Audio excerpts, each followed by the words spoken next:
I have been stalked for the past 15 years. When I was 13 years old I started noticing a weird boy, Victor. We went to the same school. He was always staring at me through the windows of my classes while he was in the hallways, and at lunch. It was an everyday thing.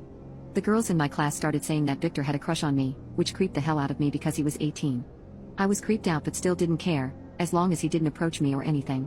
But things escalated quickly. Victor would follow me home every day. The most annoying thing, however, was that he constantly asked his friends to try to talk to me and try to convince me to go out with him and make out with him after school. These talks would usually take about 30 minutes of them trying so hard to convince me to agree with this, while Victor was behind them watching the conversation like a freak. Obviously I rejected him all the time, but being the nice guy that he said he was, he spread rumors about us making out anyway. Nobody believed anyway because he was such a weird guy and the whole school knew it.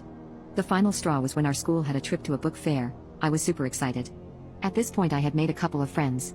On our way to this fair, I was on the bus with my friend and Victor was on 3 seats behind us and I could feel his eyes on me the whole way. Out of nowhere he came and asked for my friend's cell phone and she gave it to him, so stupid of her. He returned her cell phone not even 2 minutes after. She checked the cell phone and showed me he had taken a bunch of photos of me. I guess this was his way of saying that he had already done this at some point.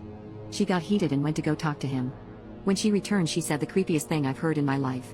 She said this with a very scared face. He said to me that when you least expect it he will push you into a bathroom and rope you. Today. The only thing that went through my mind was, what should I do now? I looked at him and he gave me a creepy smile. After this I spent the whole day looking behind my back, not leaving the side of my teacher. She didn't even understand why I didn't want to walk around at the fair. I was in alert mode all the time and thank God nothing happened. When I came home I cried in my room like a baby. This was at the end of the year and thankfully I switched schools again. I told this to my mom last year, and she was like, yeah, it happens. It happened to me too when I was your age. So shocked about how this is such a common thing. I'm now 28 and I still see Victor on the streets. He has followed me around a few times.